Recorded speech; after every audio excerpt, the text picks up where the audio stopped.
can be automated will be automated.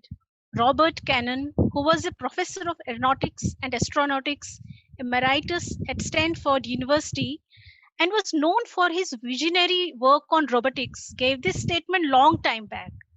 This is Sarita Ban on behalf of Satyug Darshan Institute of Engineering and Technology to welcome all the visionary industrialists, enthusiastic educationists, and future of this nation young students in this workshop come FDP on optimum approaches towards IoT system design.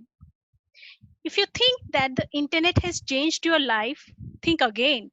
The Internet of Things is about to change it all over again.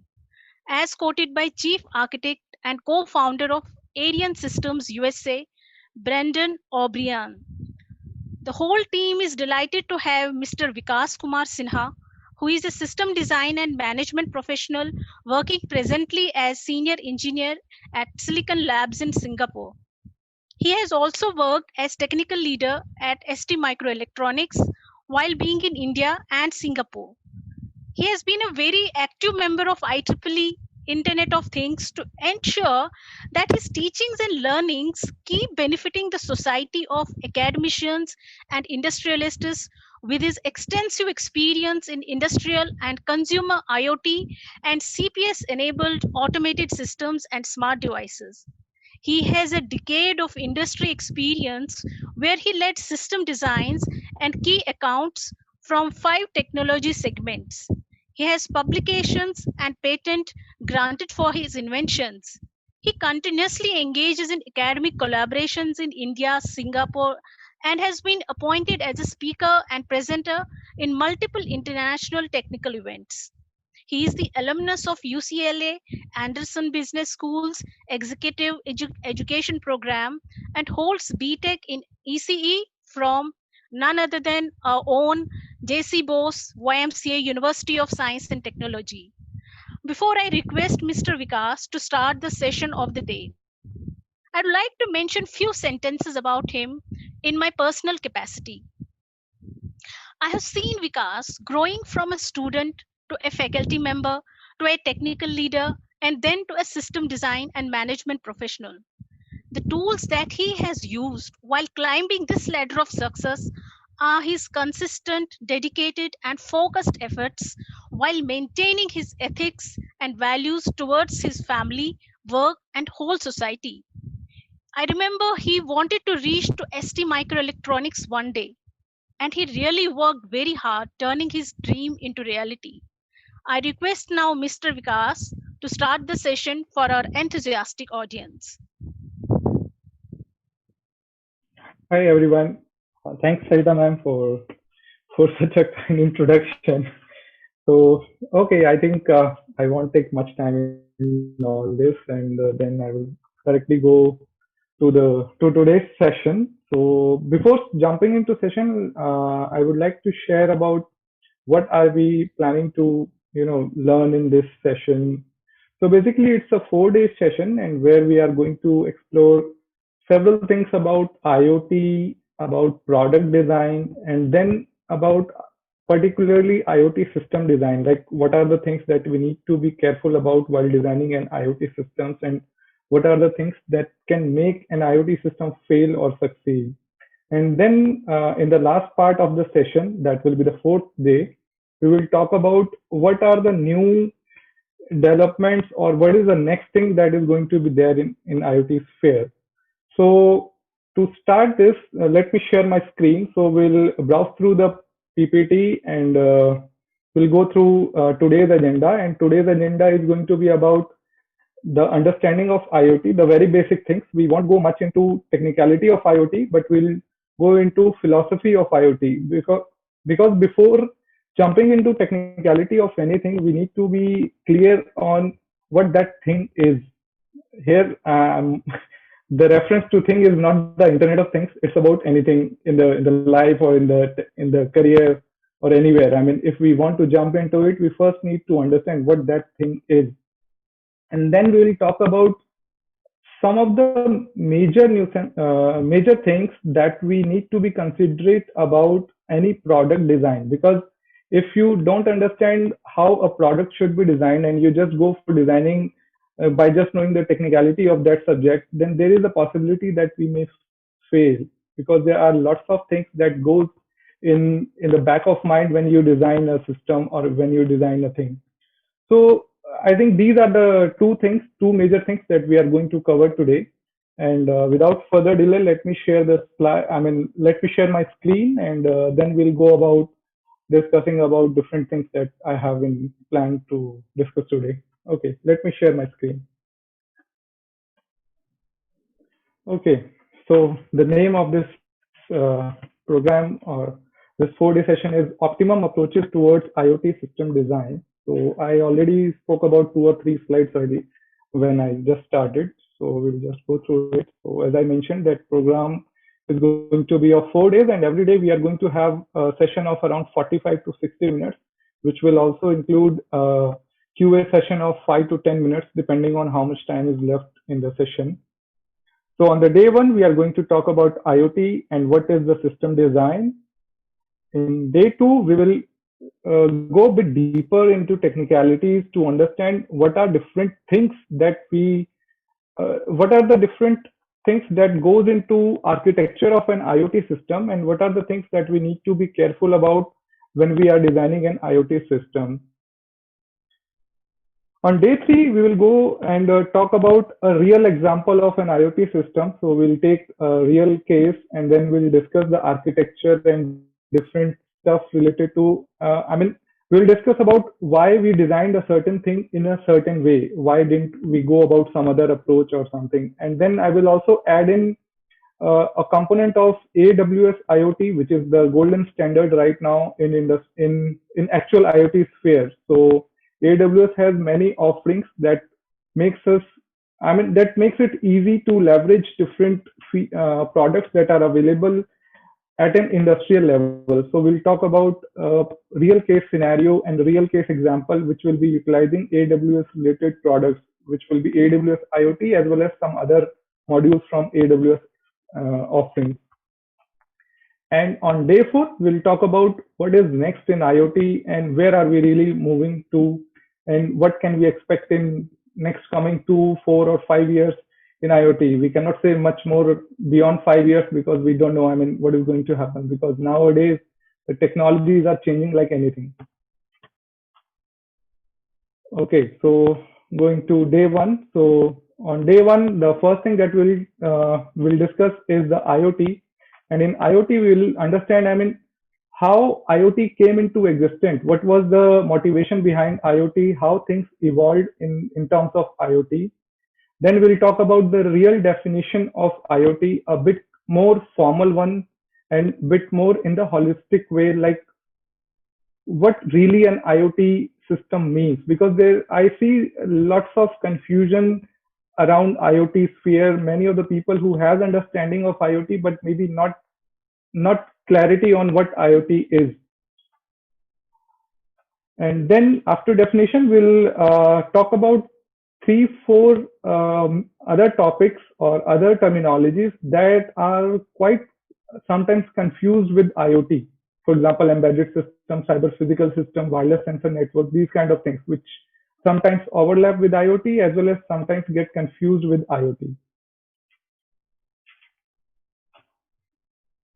And then we'll talk about different use cases of IoT and why shall we really care about IoT, and basically the reason why IoT is becoming a very hot trend, and some more things about why IoT is still not adopted that much. And the next topic of today's agenda is going to be about product design, which I just touched upon, that there are some reasons why, in spite of having so much buzz around IoT, IoT is still not that much widespreadly approved or kind of adopted by the people, because we see lots of things breaking in IoT. So the reason why things break in IoT is because of the wrong designing or some kind of lacunas which are there in the product that we have designed. So in product design, this particular topic has more to do with how a product is really designed in an industrial environment or in a real company. So I will talk from an R&D perspective as well as from a business case perspective as well. Like when we design a product, what are the end-to-end life cycle things, and then we'll go into real product development life cycle. So there are few phases that a product goes through while getting its life. So we will talk about that. And then we'll talk about the major golden principles that we always should follow when we are designing any kind of system, be it IoT system, be it CPS system or embedded system, whatever kind of system. So there are some golden rules that we always need to be mindful about. I see some things appearing in chat. So okay, no worries. I will take up the questions if they are only in the QA session. Okay.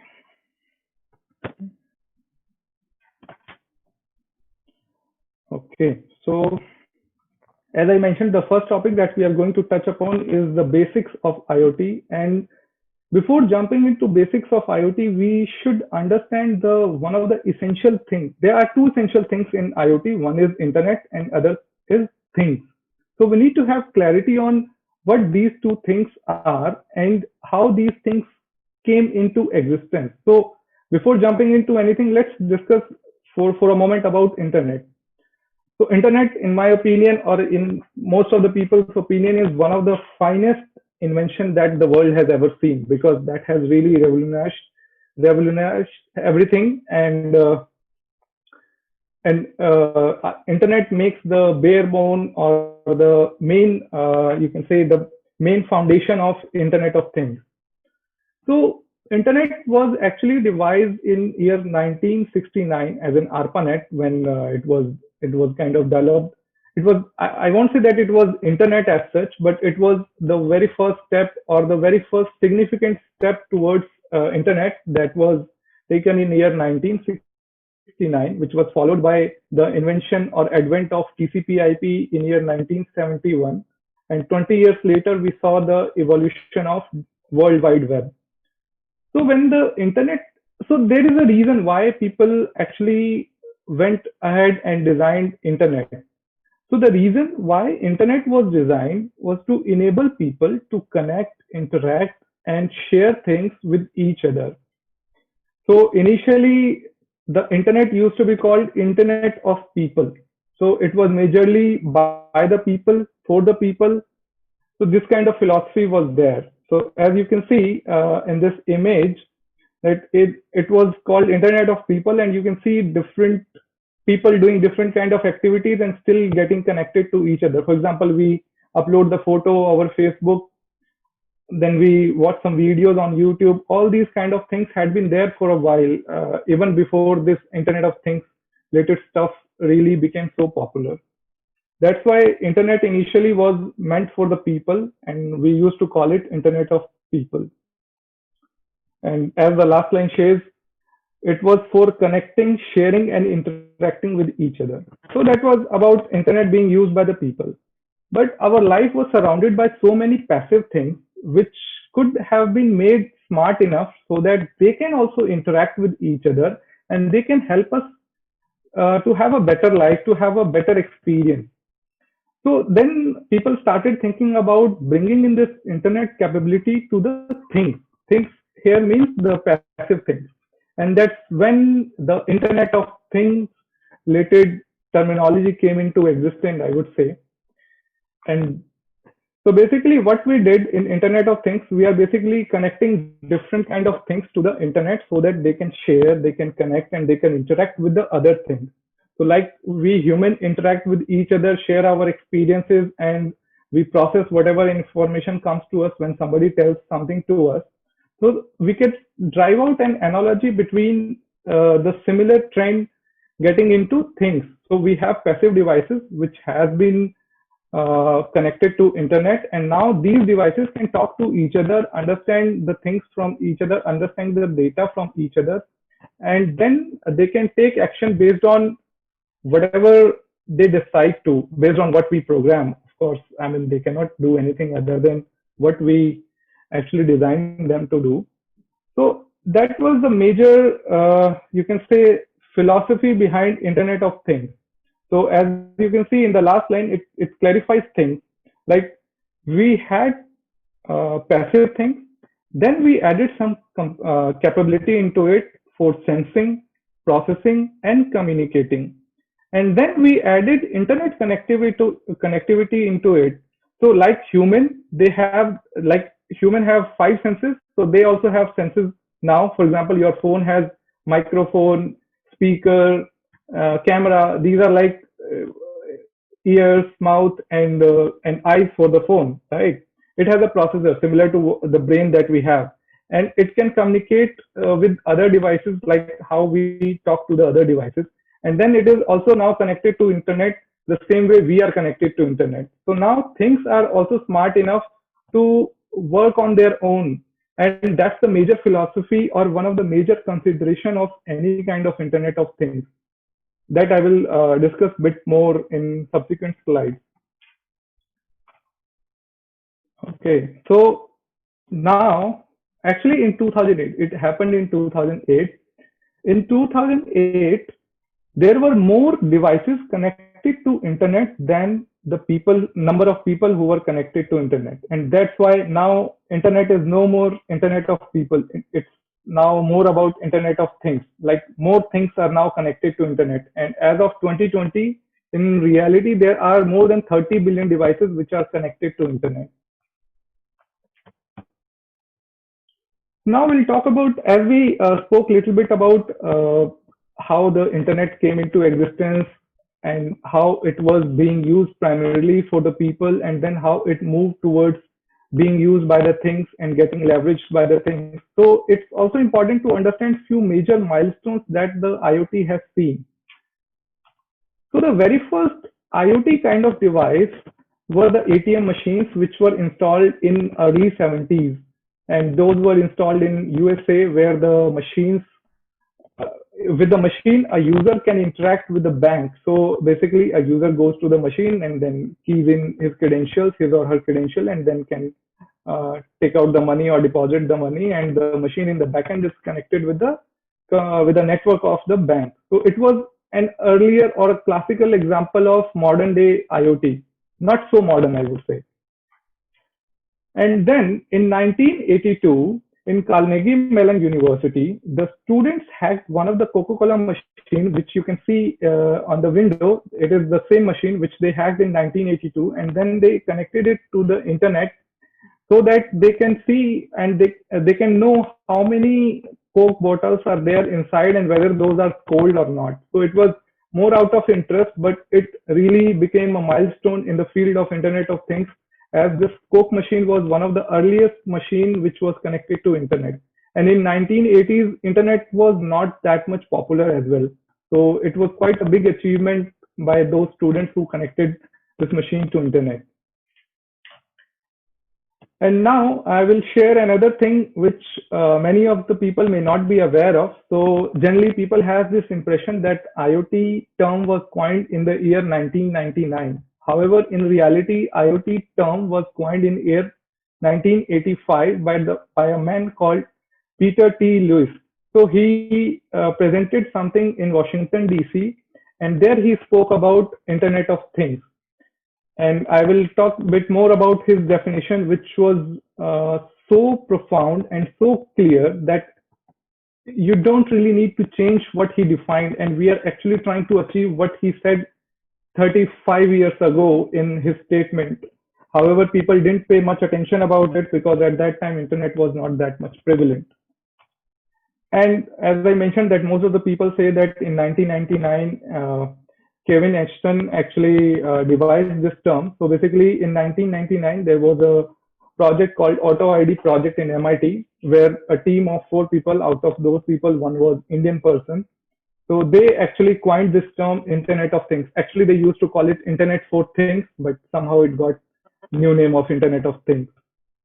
And you can see all these images appearing in the slides with the advent of different things.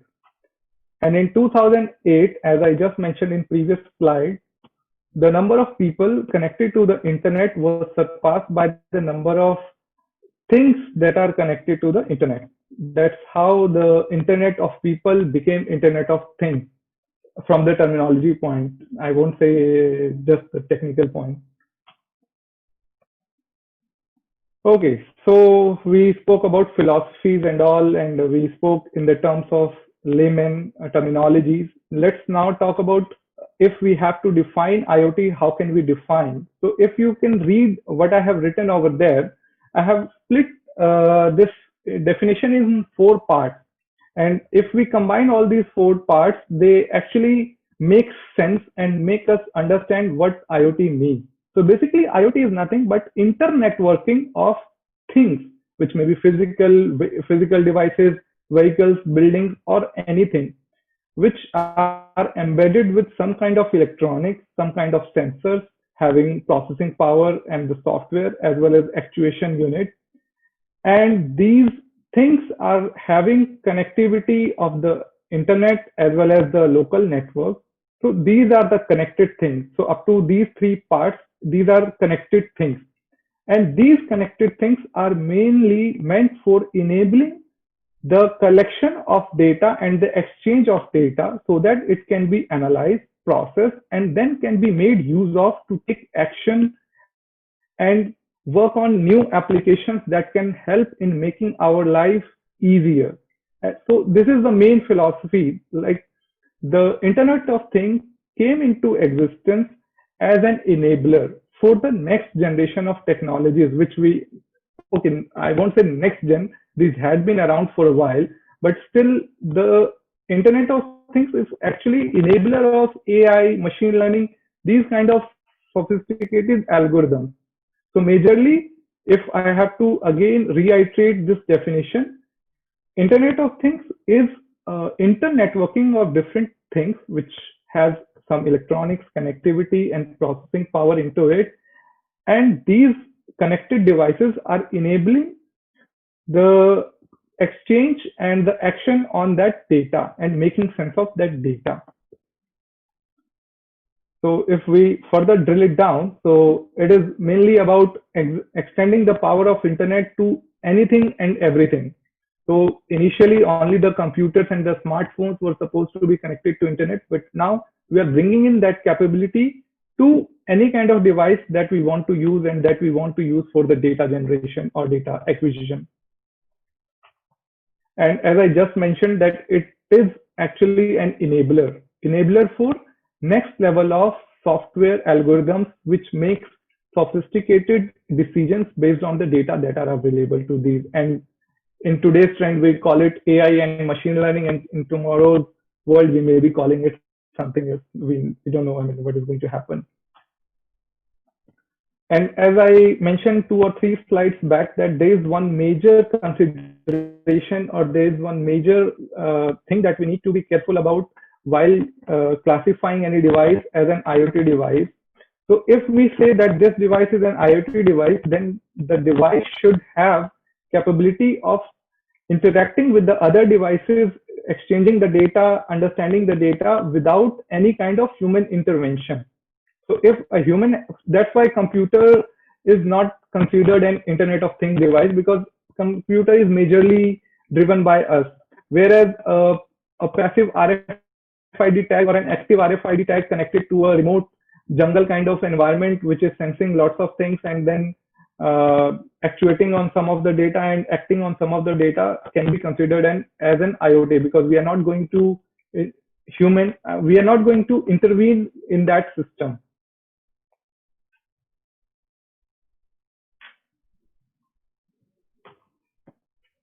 I'm taking a hold. I see some. It seems like somebody posted something. Give me a moment, please.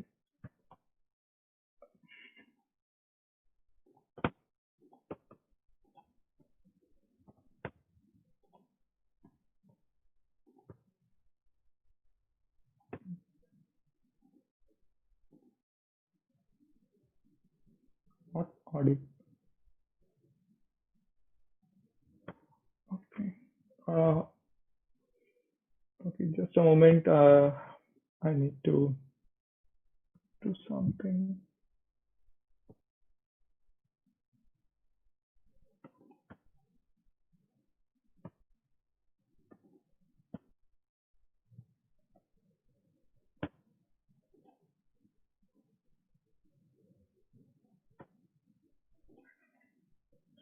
Okay, so okay, I was just reading about some of the messages which were there. Okay, nothing. I was just checking some messages if there is something like my voice is not audible or something like that. Okay, I will go to the next slide. So as I mentioned that in 1985, Peter T. Lewis actually coined this term, which most of us, which was actually not noticed that much because at that time people were not that much aware of capability of internet, as internet was not fully functional at that time. I mean, not that widespread, not so much into our life. So the Internet of Things, if you read this definition, and this is more of a philosophical definition which holds true and which will hold true, I think for coming several, I mean coming considerable time because it has held its value for past 35 years. The Internet of Things or IoT is the integration of people, processes, and technology with connectable devices and sensors to enable remote monitoring, status, manipulation, and evaluation of trends of such devices. So if you notice, he has used three terms: people, processes, and technology. So Internet of Things is not just about technology. Until unless it makes any sense for us, we won't be using it, right? So that's why he included the term people, processes, and technology. However, when we talk about IoT nowadays, majority of the time we forget about people and processes. And nowadays we have another terminology called IoE, Internet of Everything, which is very much in line with this statement. So in Internet of Everything, everything is connected. A person is connected to a machine is connected to another machine, and vice versa. And so there is a circle in which all the three parties are connected. So this, I will leave this particular definition for you guys to read it again and again and try to understand what that fellow tried to make sense 35 years ago.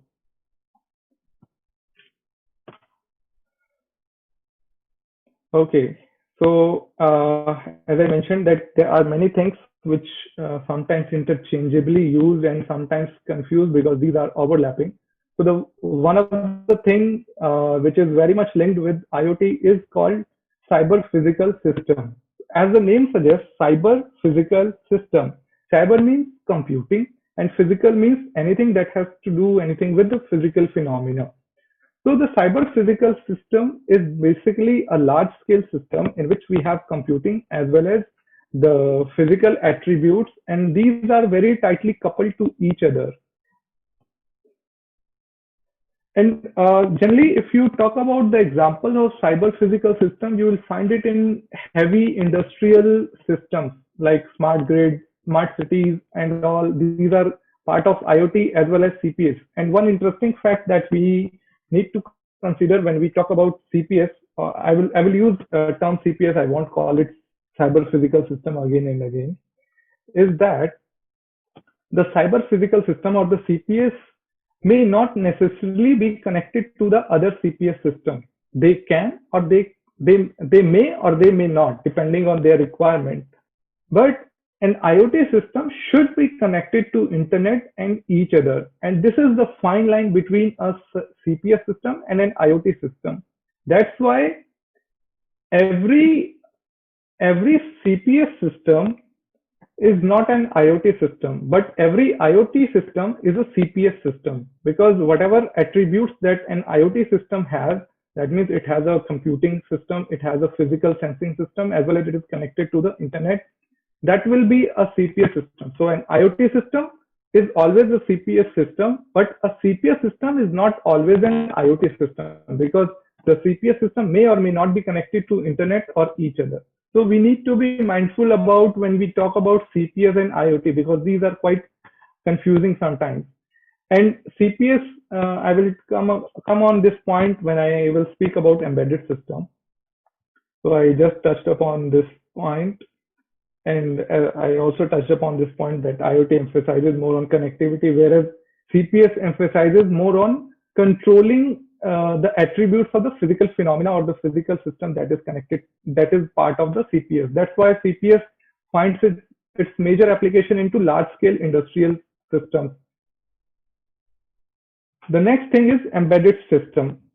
So embedded system is actually a resource constrained device. It is, you can say it's something like a miniaturized version of CPS or one of the building blocks of IoT. And embedded system is majorly a resource constrained device which has some kind of sensing mechanism or some kind of mechanism with which it interacts with the physical world, and it has a resource constrained computing unit as well. For example, infrared thermometer. So infrared thermometer is a very simple device, very lightweight device that has a very small, maybe 8-bit MCU, and then an infrared sensor, that's all. And that is an embedded system device. However, you can enhance the functionality of an embedded system to make it a cyber physical system or make it an IoT system.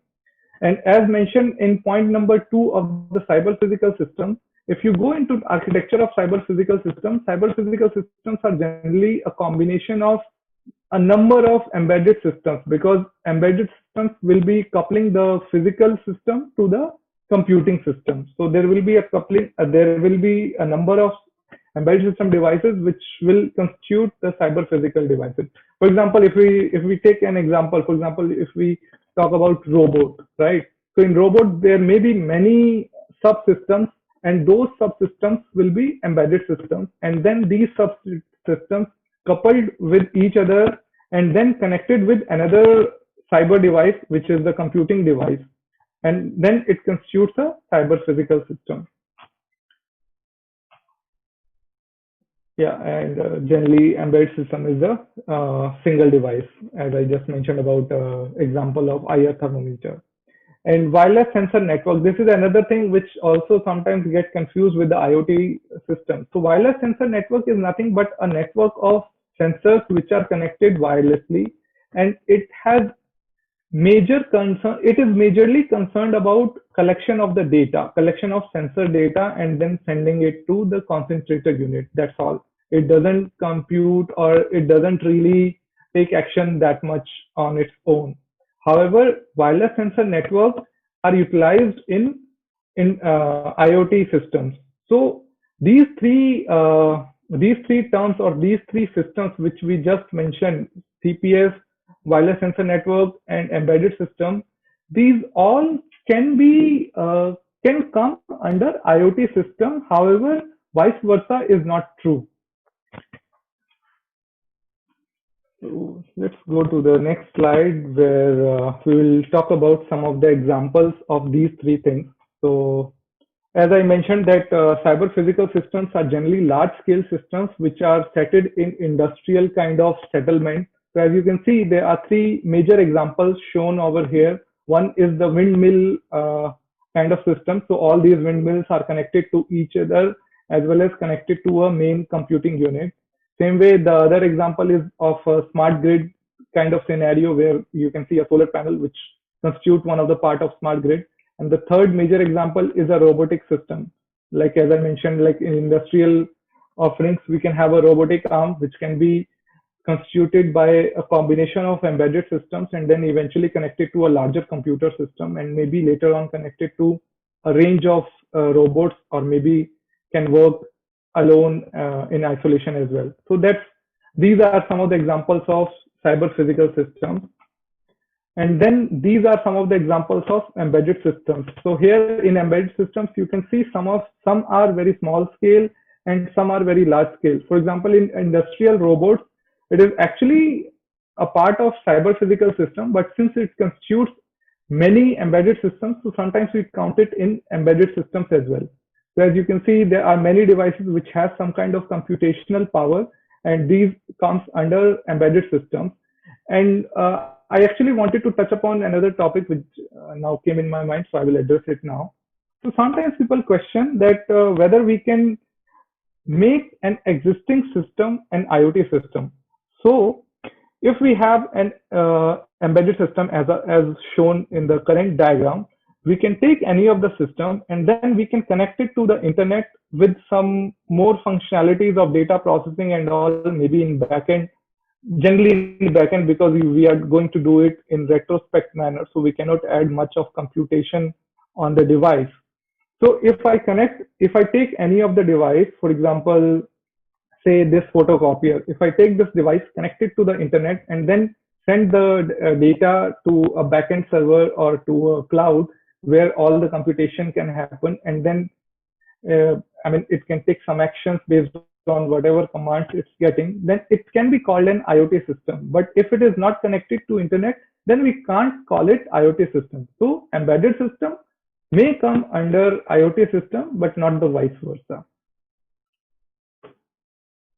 And the last image shows the wireless sensor network. So here you can see lots of nodes which are connected in a mesh topology with each other. And then these are connected to a gateway, which in turn is connected to the internet or your cyber device or your mobile phone. So here, if you notice, it's only one direction. The other direction can be shown, cannot be shown, because on the other direction, generally we don't really send the data. We are majorly interested into collecting the data. So if we talk about the last slide and this slide, and if we talk about the examples, then we can have a understanding of what is the difference between cyber physical system, embedded system, and wireless sensor network, and how these are overlapping, as well as at the very same time have some kind of fine line between IoT system and these systems. So this is something that we need to be informed about. That's why we touched upon this point. Okay. So then, so this is actually my understanding about IoT. So I just tried to jot it down, and then I will just explain, I mean, what I understand from IoT if I have to think about IoT. So to me, IoT is more of an umbrella term, as we just discussed in past two slides, which utilizes offerings of many of different kind of systems that can be embedded systems, sensor networks, cyber physical devices, or some other smart devices. So IoT is utilizing the offerings that the other constrained devices are having, and then the IoT system connects these devices to the internet so that they can exchange and interact with each other with some data. And this data is later utilized by some sophisticated algorithms or applications which makes use of this data to take some to really fulfill some kind of aspirations that the designer or that the user may have. For example, to have a better experience in their home when they, for example, if I come to my house, if I park my car, and if the sensors, or if my mobile phone or the sensors inside my car tells the other devices which are in my home that the person has arrived, and you turn on the air con and you make the coffee or these kind of things, so it actually is going to give me a better comfort in my life. So IoT is enabling all these things. However, it is not alone IoT which can do all these wonders. There we have AI, we have machine learning, all these kind of things. But without IoT, we don't have data, and without data, we can't do anything. So we have to be very clear about what IoT really is and how we see it as an umbrella term. And this is the current trend. So I have taken a publication which I found in one of the very famous statistics company, and they gave us a trend of past 10 years how IoT number of IoT devices has evolved. So as you can see, in 2015 we had around 15 billion devices, and in 2020, in 5 years, we had double the number of devices. However, it's very easy to say double, but if we talk about the quantum, 15 billion to 30 billion is a very huge difference. It's not just double, it's a huge difference. 15 billion additional devices we added in past 5 years. And in coming 5 years, we are going to add in 45 billion more devices. Actually, if you take out some of the predictions of around 2018 or some other year, we were having this projection that maybe by 2020 we will have around 50 billions of devices, but we have achieved so far around 30 billion of devices. So this is the quantum of of the expansion that we are seeing in the terms of IoT devices. And in line to this, we can also see how much data these devices will generate and what other possibilities that we can foresee based on this data. Now we'll talk about some of the examples, and that will actually, I will give some examples from our real life, and I won't take some fancy example. I will only take some examples which will matter to us. And the first example which I will take is of Arogya Setu app that Government of India has asked people to use during this COVID times. And in Singapore, we have another app, we call it there's another app for which I'm going to share a video as well. So now you will see two videos which will tell you about what that system is and how that application is being used. So maybe some of the people who may not have understanding of how Arogya Setu app will also get a hint of how that application works. And then we'll find out an analogy of how that application really is an IoT system. Because we may say that it's just an app in the phone, but eventually it's an IoT system. So let's get into it. So let me just take it out. So yeah, as I mentioned, that I will take the first use case from the COVID time. So in Singapore, we call it Trace Together app. In India, we have Arogya Setu app. I won't go into nuisance of security and all. That is another aspect. But I will first talk about the app. So basically what this app does, the Trace Together or Arogya Setu, so it basically uses your phone as a thing. So your phone is having different sensors. It has the processing power. It has connectivity, both the local connectivity as well as the internet connectivity.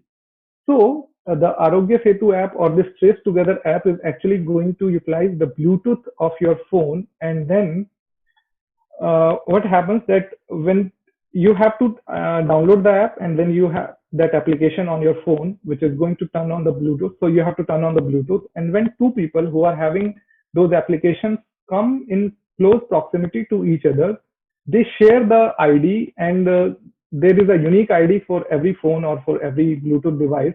So that gets exchanged and that gets stored in your system or in your phone, because your phone has memory as well. So all these data remains. I'm explaining how the Trace Together app, and I believe that Arogya Setu app also works in the same way, because in fundamental sense, both should be working in the same sense. So when two devices comes into proximity, the IDs of these two devices get registered with each other. So my device will know the ID of the other person whom I came in contact with, and the other person's phone will have the ID of my phone whom I came in contact with. And whenever there is a detection of that one of the person, or say one of the ID has got infected by COVID, so within past 14 days window or whatever window that government or the doctor is looking at, all the IDs that has been recorded by your phone will be shared with the government, and then those people who has came in contact with that infected people will get notified. And in technicality, this is how the thing is working. So your phone is getting used as a thing, and it has sensors, it has Bluetooth, it has processor, it has memory, connectivity, and internet. And it has local data processing as well as storage. So as I mentioned, that it will take the stamp of the person whom you came in contact with. And then it will share the data with the backend cloud whenever it is required by the government. And in the backend, there will be some processing of the data, like whom they have to inform that you may be infected or not. And then based on that, there will be an action item will be sent by the backend. And that's how any of the IoT system really works. You have a thing, your thing has some sensors, your thing has some embedded processing capability as well as internet connectivity. So your phone is basically becoming a thing which has all these capability, and then that thing is connected to the internet as your phone is connected to the internet, and then in turn it is also connected to the cloud. Same way it is connected to the cloud or the backend server for the processing of data, because you can't process or you won't process everything on the edge device or on the real thing, which is your phone in this case. And then you And then at the server, when they have the data, they can process the data based on the requirement. And then if they find that they need to take some action, they can inform the thing. And that's how any of the IoT device is tiered, and that's how any of the IoT device is architectured. So a simple application is more of like a IoT application. Okay, there may be some arguments we can say that maybe we don't consider our phone as a thing. But here, since government wanted to implement this thing, they can't dispatch things or some kind of sensors to everyone. So they just advised all of us to use one of the major devices that we have, that is our smartphone. And then the second example I'm going to take of the preventive healthcare example. So I will take an example of stroke detection. So nowadays, everybody, okay, at least in developed countries, everybody is wearing health bracelet or health tracking kind of device, which can really monitor lots of parameter like your heart rate and all these kind of things. And suppose somebody was sleeping and nobody was around, and then his heartbeat and some other vital parameters were going out of the range. From out of the range, I mean out of the normal range. So at that time, if you have a combination of devices which are connected with each other, I mean, what we are really talking here and what we are really talking about, like Internet of Things. So in your home, if you have lots of devices which are connected to each other, which can interact with each other, so your bracelet or your smartwatch can communicate with your gateway or with your phone and can tell that thing. So right now we can assume that these things are like human beings. So it can tell that thing that, okay, this user is having some of the alarming vital signs, so you have to take some action. So your phone then in turn informs your hospital or your healthcare provider about this sudden change in your vital parameters. And while you are sleeping and you are suffering from that possibility of stroke, in the back end, all this data has already been shared with the service provider, the healthcare service provider, and then they can send the emergency team or the ambulance to your place so that there is a timely evacuation of the person from his or her house, and then they can be taken to the hospital. And when they arrive in the hospital, their doctor already have most of the access to their reports, because they are also supposed to have their records in the medical database. So based on their history, the doctor already has his team prepared for the next course of action. So by using these combination of devices, we actually saved the human intervention. Suppose the person is elderly, or there is no one at home, so that person might have died because there was no one to inform the doctor about or the hospital about this kind of issue. But now, since they have a combination of devices which are smart enough to process the data and then take action based on that, they can inform the healthcare provider, and then the necessary action can be taken within the time, and in that way we can save a precious life. So this was one of the other example of several devices coming into combination, and the first example was more of a uh, simplistic application of IoT. And since now we have seen the tough times of this pandemic outbreak, so we can think of, I think I will really encourage new students and other fertile mind of our country to think about the other ways of application that they can think of, which may prevent the next outbreak, which may happen anytime. So we need to think about these kind of applications, and IoT and other technologies are there to help us in solving those challenges, solving those problems, solving those or meeting those requirements. So technology is not that a big challenge right now. The application is. So we need to be able to think about the problems, and then we need to think about how we want to solve that problem. Technology is available. And in next slide, actually, I shared a video, but I don't see any point in running it because I believe that no one will be able to see this, because this is very nice video about different possibilities that lies ahead with the combination of IoT, machine learning, AI, and the data. So maybe when I share these slides, some days later, you can go and check these videos. These are quite nice videos. Okay, so with all these slides, I think I came to the end of the first part of today's session, that is IoT. And now we will go and talk about the product design. So let me go to the product design, and then I will first explain why I wanted to touch upon this product design related stuff. Okay, so the topic is how a product really sees the day of life, how it really comes into real world, from the lab to the market to your hands. So we'll talk about different steps which are involved in developing a product and seeing how the product comes from a person's idea to real world to their hand, from mind to the hand, how it comes. And the reason why we should know about it is because of this statement. A real product is much more than just a prototype, because we generally create a prototype in the lab, and that is one of the challenges that we face nowadays with the freshers when we are going for recruitment, because we just design things in the lab, but we don't know about small things which goes into success and failure of the device. So understanding nuances of the real product development is as important as the technology itself. So this is the major motivation behind discussing about different steps that are involved in a product development or in a product complete life cycle. So that's why even today, when we have talked so much about IoT and we have talked so much about advantages of IoT, sometimes we don't find really a stable and successful IoT product. And if you go on internet and you check the blogs, you may find lots of discussion going on this thing, that there had been almost 30 or 40 years of innovation in IoT, but still we are lagging behind having the real stable devices invented or given to the people. Okay, so let's talk about the product life cycle and different stages. So there are many stages, around 8 stages involved in a product development.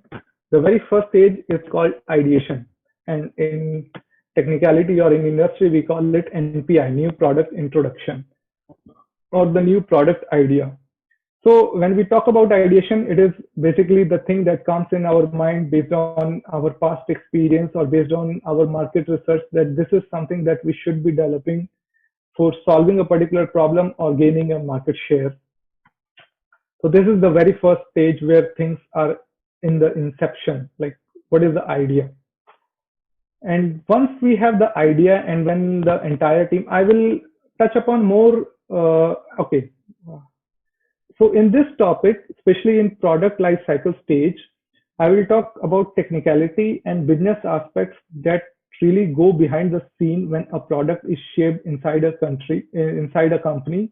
And I will touch upon the real things that happen inside any organization or in a product development organization, how things go hand in hand. So the next step is the planning.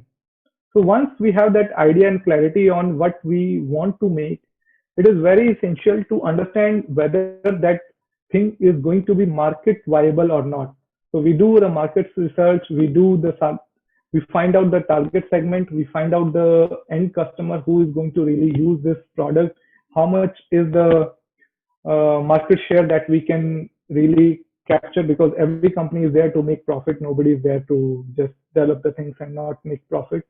And we also think about the costing and the pricing that we are going to put for that product, and how much margin are we going to make for that product.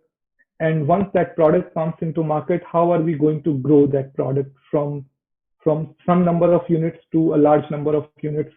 So this is something that is more towards the business aspect. So, but this is very essential aspect. Without having this kind of plan, no product goes into development. And this is the place where I work, and where most of the engineers work, that is the development. And development in itself is a quite interesting field, and it goes through different stages. The product goes through different stages in the development. Some of the stages I have mentioned over here, like feasibility, then proof of concept, then engineering proto, then ready to manufacture proto, then transfer to manufacturing. I will explain these things in detail in next slide, because we have a dedicated slide for this. because we are going to develop an IoT system, or at least talk about how to develop IoT system in tomorrow's and day after tomorrow's session. So this is how a product life cycle goes. I'm not sure if you can see the image correctly. It seems like image is cropped when I'm showing it in that way. So sometimes people divide it into four different categories. So I will touch upon all these one by one.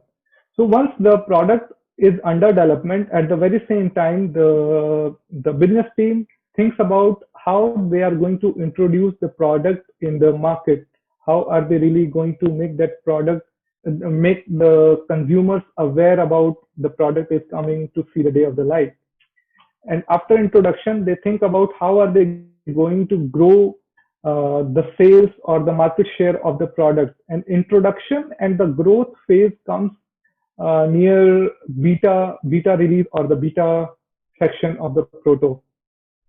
So coming to the introduction part of the business aspect. So when the product is under development, at that time when we go out of the very first stage of the development, that is called the alpha stage, when we move to the beta stage, at that time or just before that time, generally the product is introduced, at least the information is shared with the customers so that customers know that the company is building something. That's why sometimes you see, even if the product is about to be launched 3 or 4 months later, we see the promotion and other kind of information about the product. That's what the introduction phase is.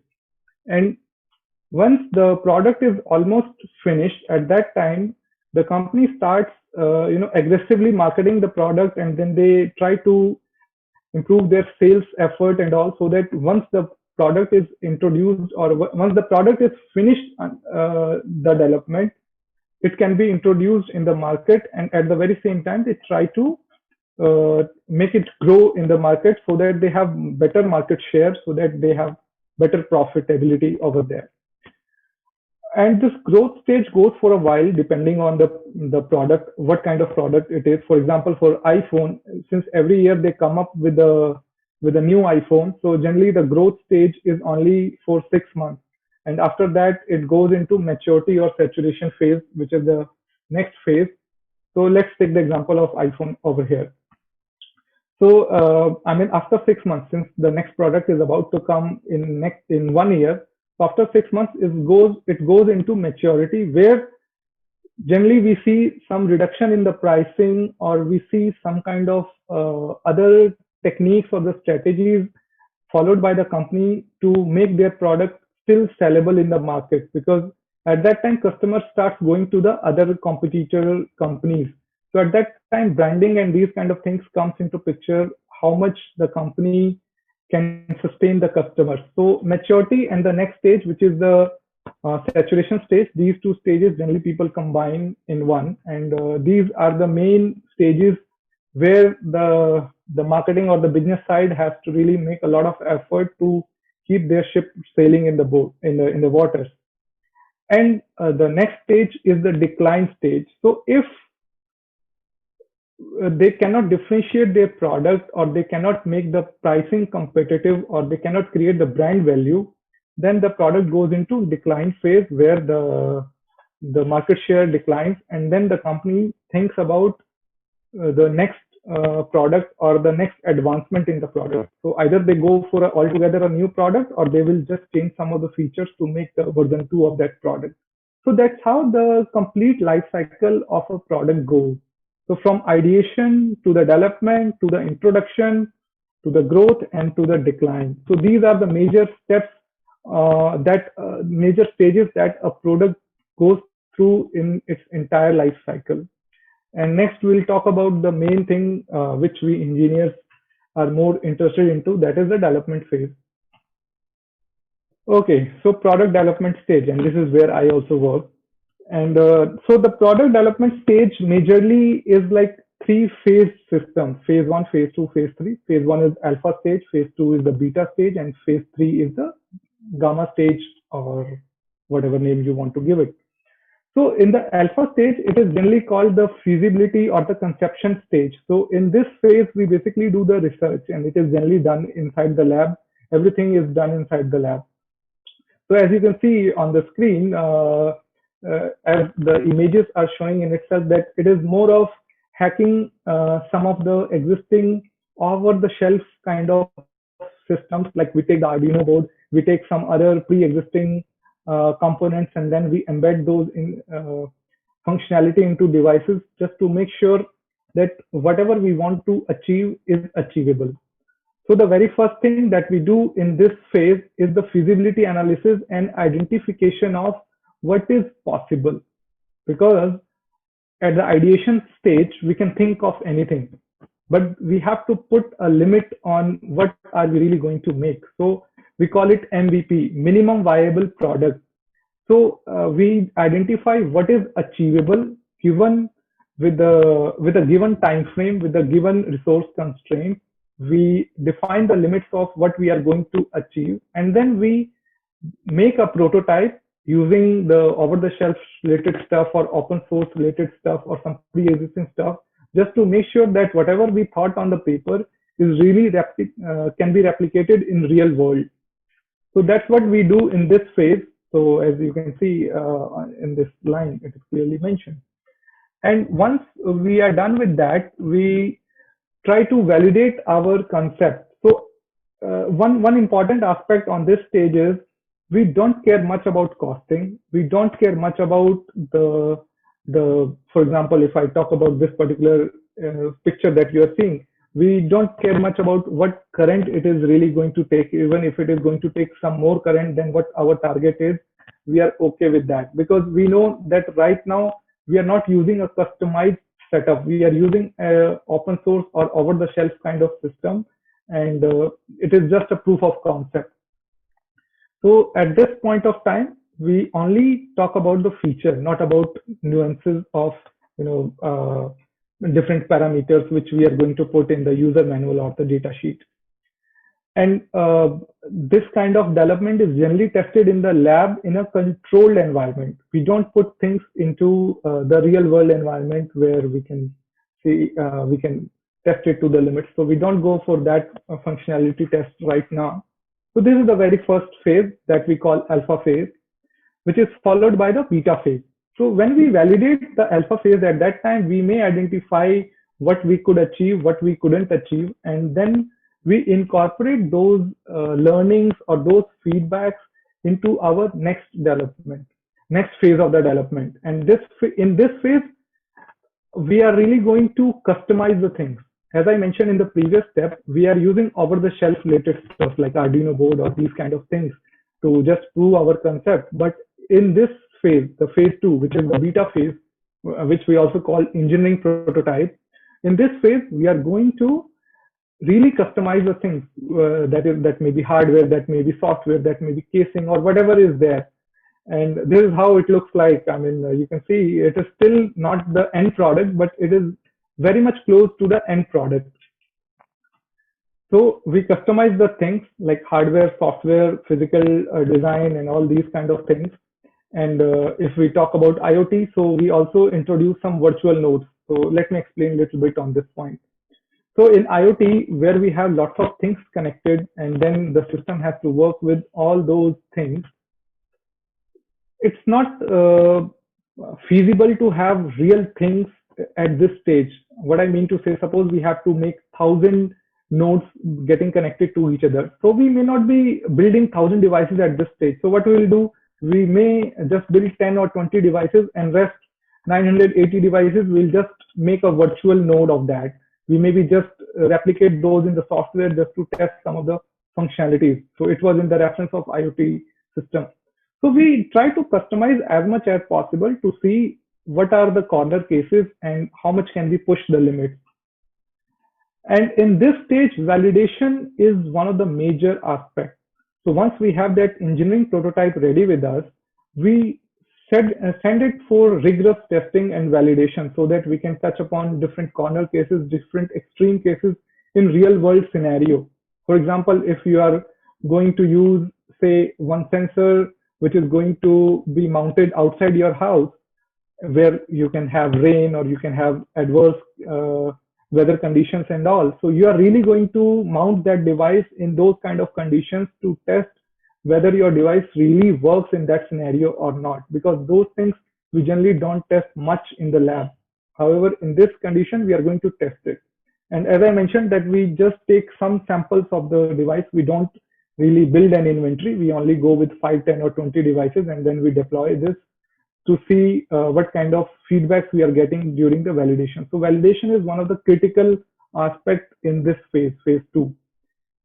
And the feedback that we are going to get during this phase, we are going to incorporate that in phase 3. Phase 3 is like the end product design phase. So in this, we are going to design or customize further on our product to make it as close as possible to the end product.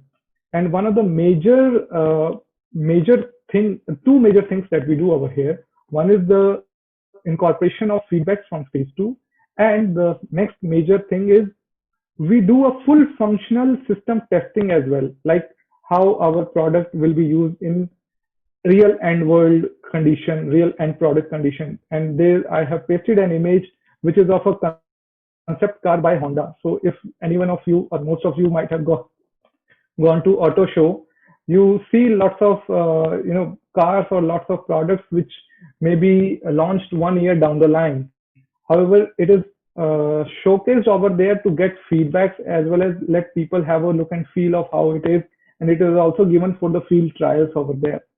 And one more important thing that we do is we also, when we send these things for customer trial, we may find some of the uh, field failures. We call it field failures. If some of the things fails in the field, then we kind of incorporate those changes. Let me share an example. It may be quite interesting. So once we were designing an amplifier for a company called Ahuja Radios, and we designed the system. All the parameters were meeting. Even the design was better than what we expected. So we sent it for the field trials. So after 1 or 2 weeks, we saw most of the products were sent back to the lab stating that we are seeing a fuse failure. The fuse is getting burned. So when we opened the casing and we checked the fuse was intact, but still we were seeing that failure, that it is indicating that the fuse is blown. So we started to investigate what could be the reason, and then we realized the reason was quite. It was a very small thing that was causing the problem, and the thing that was causing the problem was heat shrink sleeve. So there is a sleeve of a material which shrinks when there is a heat, and the wires of that fuse casing were wrapped with the heat sink casing. So when there was high current, the wires were heating, and hence the heat shrink sleeve was also kind of shrinking, and that was creating an insulation between two connections. And that's why we were seeing this error that the fuse has been blown, whereas the fuse was intact, but there was a insulation that was connected that came between two plates which were connecting the main supply. So that was one of the example of how why this field trial is very important, because in the lab we never found that issue. In the beta release we never found that issue. If we might have gone for the mass production, we might have seen lots of field failures, and then that would have incurred a lot of cost to the company. So that's why this field trial is very important.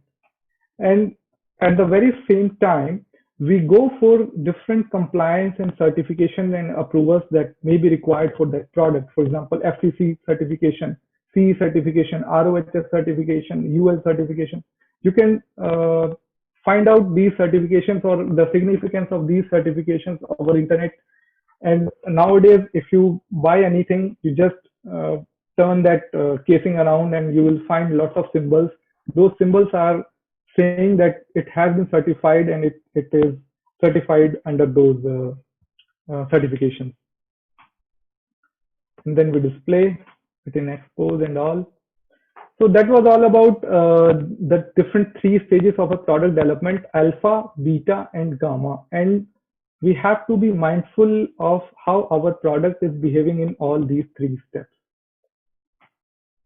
Okay, So the last slide of today's session, that is the golden principles of a system design.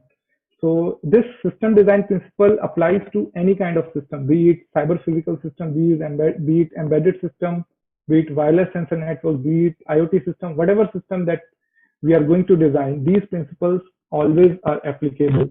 So let's always be mindful whenever we are going to design any kind of system. So the very first principle says that it should be user centric. So what I mean to say, when we develop as an engineer, there is a tendency of deviating from the real use case scenario, and we go into technicalities and we forget about what was the real reason of designing this product. So we always need to be user centric. Users use case should always be our first priority. Second thing, elegant design. From elegant design, I don't just mean by the appearance. What I mean that complexity should always be hidden, and this is the design principle of Apple. So that was the Steve Jobs' major concern whenever he used to design, that it shouldn't be exposed to the user that how complex things are internally. So users shouldn't be required to open the user manual and then read the user manual and then operate the product. It shouldn't be like that. It should be intuitive. And the third point is very much related to the engineers, that it should consist subsystems. So what subsystem means, I use this terminology when I was talking about cyber physical system, that it consists of number of embedded systems. So what I mean to say, you have a big block that is your main product, which is comprising of many smaller blocks. So what advantage you will have by using subsystem is, you have the subsystem, you can take out any of the subsystem, or you can add in another subsystem to increase or decrease the features. And when you are integrating or validating your design, it is very easy to debug or validate the design. So what I mean to say from validation, suppose you designed a system which has 5 subsystems, and there is a very less probability that when the system is not working properly, all the 5 might have gone bad. There may be a possibility only one of the subsystem out of that entire architecture might have gone bad. So if your system is designed in such a way that it is an integration of subsystems, then it is easy to debug, easy to integrate, and easy to validate when you go about designing the system, and it also saves your time. So this is one of the major things that we need to be mindful about when designing any kind of system. Easy iteration. You might have noticed that I use the term during the 3 phases of development, that you get some feedbacks in phase 1 and then you implement it in phase 2. You get some feedbacks in phase 2, you implement it in phase 3. So what really are you doing? You are basically reiterating, or you are doing some iteration of the product based on the feedbacks or experience that you have got from different stages of the product development. So, and it also quite tightly couples with the point number 3. If your system is architected well, and if it is comprising of subsystems, it is easy to reiterate or make some further iterations to achieve the final goal. Scalable. This is very much true for our IoT systems. So your system should be scalable. It shouldn't be like you have designed your system with just 20 units or 20 nodes, and then when there is a need of scaling the product to 50 or 100 units, your system is not capable of incorporating those things. That's why, if you remember, in phase 2 of the product design, I mentioned about virtual nodes.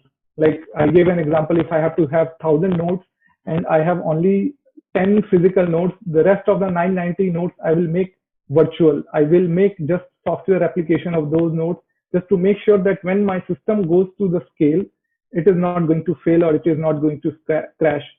And that was one of the reasons why some of the websites crash whenever there is a high traffic on the website. For example, our IRCTC, now it is quite very well designed or redesigned, but initially 5 or 6 years ago, it used to crash when there is a rush hour or when there is a huge number of people trying to access the website. Robust. The system should be robust, and this is another thing which we will cover tomorrow and day after tomorrow when we will design or architect our system. What happens generally when we design a system, as an engineer or as an application person, you may think of new features that you would like to add into your system, but we sometimes forget about the bare minimum things that the system should always be capable of doing.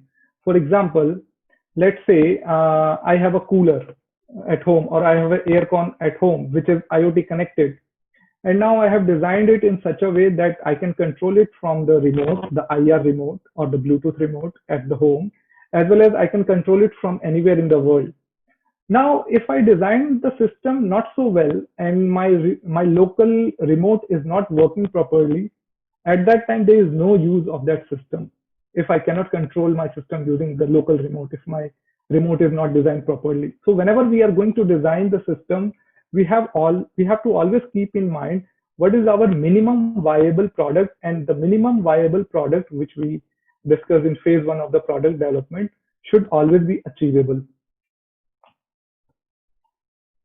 Future upgradable. The product should always be future upgradable. Otherwise, the decline or the saturation phase of your product life cycle will kill your company or will kill your product if you cannot upgrade your product to the next stage or to the next version.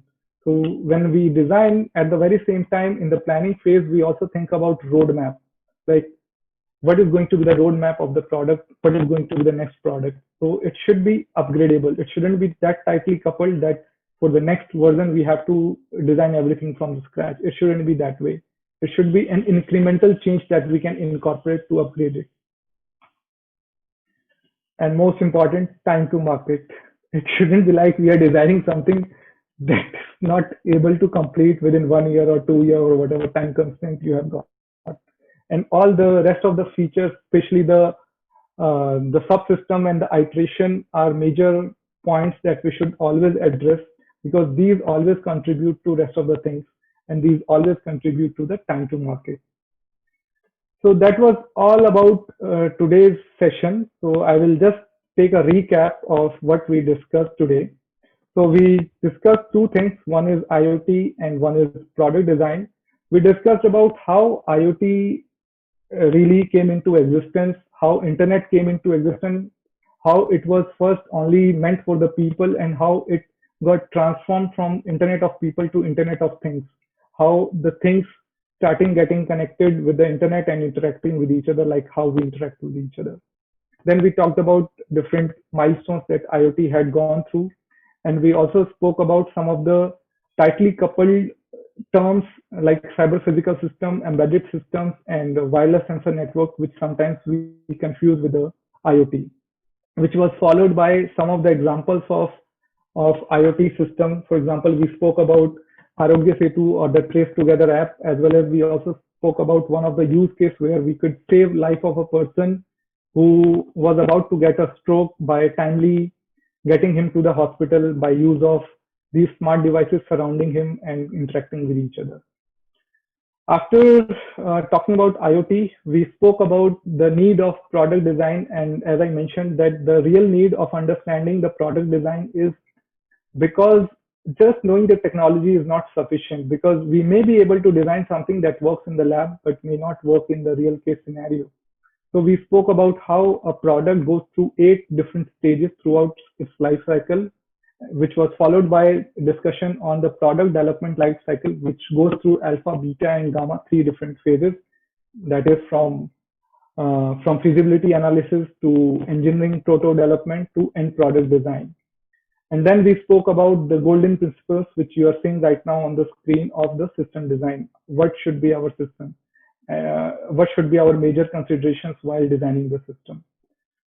So maybe after the 4 days, I will be sharing the slides if time permits. So you can also get a refresher. And I also encourage you guys to take some notes when attending this session, so that it is very important, because we are human mind is very much prone to forget things. So it's better to take some notes when you are attending these things. And I think we can now go for some question answers, which will be coordinated by Sarita ma'am or some other team members of Satyug Darshan. So let me make her the host, and I will unshare my screen now. I would like to invite Vinita ma'am for presenting the vote of thanks for today's session. Good evening, everyone.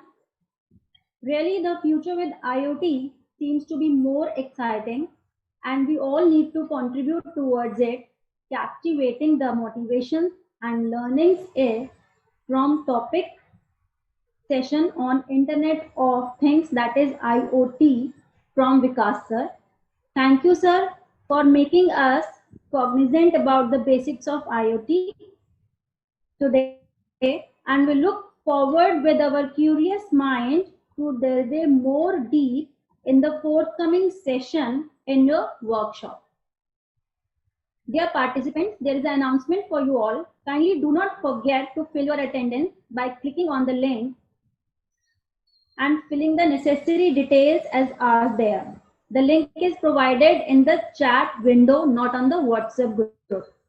Thank you all for being so interactive participants of the day. The information related to tomorrow's session will be shared by WhatsApp group by tomorrow morning only.